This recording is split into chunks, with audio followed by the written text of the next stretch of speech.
Bonjour à tous, nous lisons cette semaine une double paracha, la paracha Behar Bechukotai. Behar signifie sur la montagne, Behar Sinaï, bien sûr, il s'agit du mont Sinaï, et Bechukotai qui veut dire dans mes lois, Im Bechukotai te lechu, si vous suivez mes lois. Et donc c'est une double paracha qui aborde quantité de sujets. Le sujet principal de la paracha Behar, c'est la Shemitah, l'année de relâche. Une fois tous les 7 ans, il fallait faire relâche auprès de la terre, une sorte de Shabbat de la terre. Et tous les 7 x 7, 49, la 50e année, l'année du jubilé. Une année du jubilé qui était un Shabbat, un super Shabbat de la terre en quelque sorte, avec deux dispositions principales, le retour de la propriété à leur propriétaire initial et la libération généralisée des esclaves. Quant à la paracha Bechukotai, elle nous parle de cette fameuse Tochecha. La Tochecha, c'est l'admonestation, une présentation extrêmement grandiose et extrêmement tranchée de l'alliance avec ses bénédictions et ses malédictions, suivant que l'on suit ou pas cette loi qui nous est donnée. Et le tout dernier sujet de Bechukotai, qui clôt en quelque sorte donc le livre de Lévitique, puisque c'est la dernière paracha du livre, c'est le sujet de la valeur. C'est là-dessus que nous allons nous pencher dans notre petit commentaire à présent. Il est un verset surprenant, c'est le verset du Lévitique chapitre 27, les versets 2 et 3, parle aux enfants d'Israël. Si quelqu'un promet expressément par un vœu, qui yafli neder, be'erkecha nefashot l'Adonai, par un vœu la valeur estimative d'une personne à l'Éternel, eh bien appliquée à une personne de 20 à 60 ans, cette valeur sera de 50 cycles. La Torah poursuit avec différents barèmes en fonction de l'âge et du sexe, mais voilà une notion très très surprenante, comme si on assignait en quelque sorte une valeur à la personne humaine.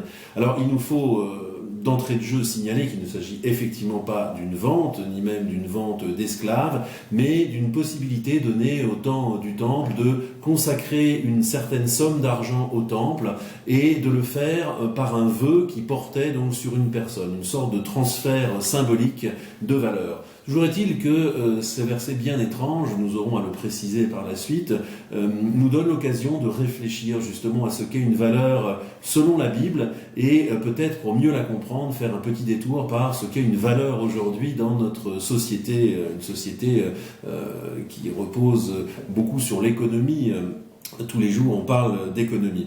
Alors, les théories modernes de la valeur, c'est un peu une simplification à laquelle je vais me livrer ici, mais globalement, elle est parfaitement acceptée dans nos sociétés. Une valeur se forme, naît, se constitue sur un marché. Un marché, c'est un espace de relation entre des gens qui apportent des biens, ça peut être des biens matériels, ça peut être des biens immatériels, même des biens symboliques, et des gens qui désirent ces biens. Et donc cet espace, au sein de cet espace de rencontre, après un équilibre entre l'offre et la demande, pour faire simple, eh bien une valeur naît. Et c'est ça qui est reconnu comme la valeur des choses. C'est un trait général qui concerne toutes les sortes de biens dans nos sociétés. Un deuxième présupposé intéressant de la théorie moderne de la valeur, c'est que si ces valeurs peuvent s'échanger, se transférer, eh bien ce sont des transferts de propriété. Ce qui suppose quelque chose auquel on ne réfléchit pas nécessairement, mais c'est que les objets possèdent ces valeurs. Et les hommes possèdent ces valeurs. Quand bien même il s'agirait d'une force de travail, eh bien l'homme est considéré comme possesseur de l'objet qu'il transfère, qu'il livre à la possibilité d'un échange, y compris ses propres forces. Donc les deux présupposés de la théorie moderne de la valeur, ce sont effectivement la formation d'une valeur relative en fonction d'un état du marché. La valeur est éminemment relative en fonction de cet état. Et le deuxième grand présupposé, c'est que l'homme est possesseur des valeurs qu'il livre en quelque sorte sur le marché.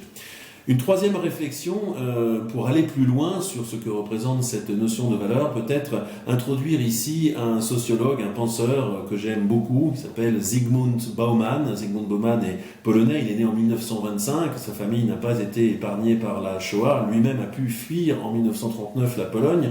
Il est aujourd'hui citoyen polonais et citoyen anglais, il enseigne l'économie et la pensée dans l'économie moderne, mais de manière philosophique aussi à l'université de Leeds. C'est un penseur profond qui a beaucoup réfléchi à la modernité. Il est connu sous le nom, pour son concept de la modernité liquide.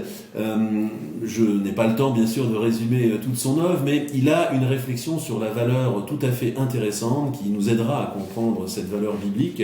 Il dit qu'aujourd'hui, dans les sociétés, en tout cas occidentales dans laquelle on vit, la consommation a définitivement pris le pas sur la production.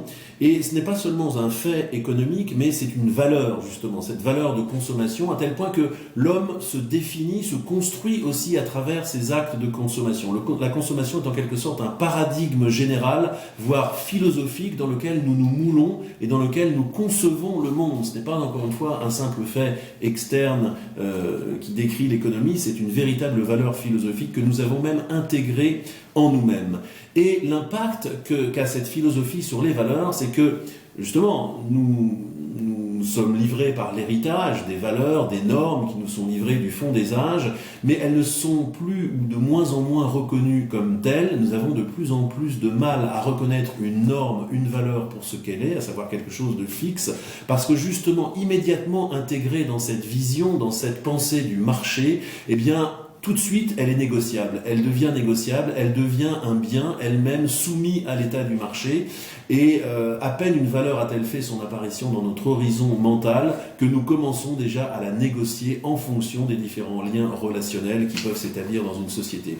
C'est une incapacité à reconnaître une norme, une valeur qui est tout à fait intéressante, dont nous parle Zygmunt Bauman. Alors, pourvu de ces trois principes, la valeur est une valeur par définition relative, la valeur repose sur une propriété dont nous serions donc propriétaires, nous les hommes, et l'incapacité à reconnaître une norme, nous pouvons revenir à cette pensée étrange de Lévitique 27 dont nous avons parlé tout à l'heure, et il ressort immédiatement que la valeur au sens biblique, qui encore une fois n'est pas une valeur associée directement à la personne, ce n'est pas une vente dont il s'agit, mais nous parle d'une valeur fixe a priori, d'une valeur symbolique.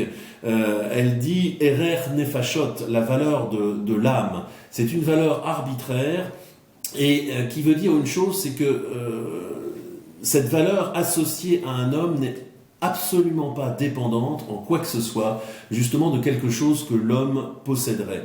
La valeur d'un homme, s'il en est une, est liée à une donnée extrinsèque, en quelque sorte, le fait que chaque homme soit dépositaire du Tselem Elohim, de la valeur, de l'image de Dieu que porte en chaque homme, quel que soit son statut social, et surtout cette valeur qui est fixée par des barèmes arbitraires, eh bien c'est assez dire que finalement la valeur d'un homme, s'il en est une, ne repose absolument pas sur ce qu'il est, sur ce qu'il possède, sur ses plus ou moins grandes aptitudes, et certainement pas sur ses plus ou moins grandes acquisitions matérielles.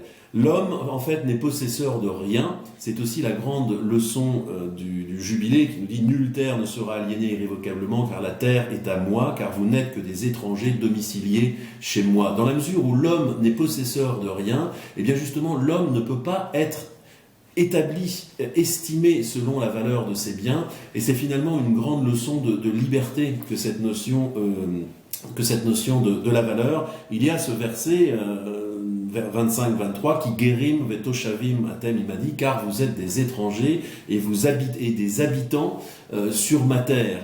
Donc finalement, la valeur humaine, s'il en est une, ne dérive absolument pas de la façon dont on possède le monde, mais dans la façon dont on habite le monde. Possession, habitation, et c'est là évidemment une notion tout à fait différente, et cette habitation n'est conçue comme valable justement, pourvue de valeur, que si elle fait une place à Dieu, si elle fait une place à autre chose que nous-mêmes, et certainement, on l'aura compris, à autre chose que nos possessions.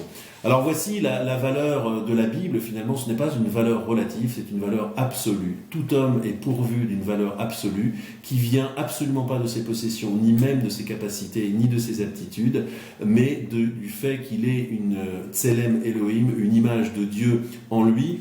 Et c'est une invitation finalement à se relâcher en quelque sorte. En ce Shabbat Behar Bechukotai, ce Shabbat qui nous fait travailler justement cette déprise des possessions du monde, eh bien il y a simplement à être nous-mêmes. Si l'on se souvient de ce lien de Dieu, alors nous sommes pourvus d'une valeur absolue. Si l'on ne se souvient pas de ce lien, de ce Tselem Elohim qui est en nous, alors finalement notre valeur devient soumise à l'état du marché, c'est-à-dire qu'elle peut éventuellement devenir nulle. C'est un exercice de mémoire que de se souvenir de cette valeur absolue que Dieu a placée en nous. Et quel plus bel espace mental et spirituel que le Shabbat pour exprimer, pour expérimenter justement cette menoucha, ce relâchement de nos possessions, pour se concentrer sur notre valeur absolue, celle que Dieu a placée en nous. Shabbat Shalom.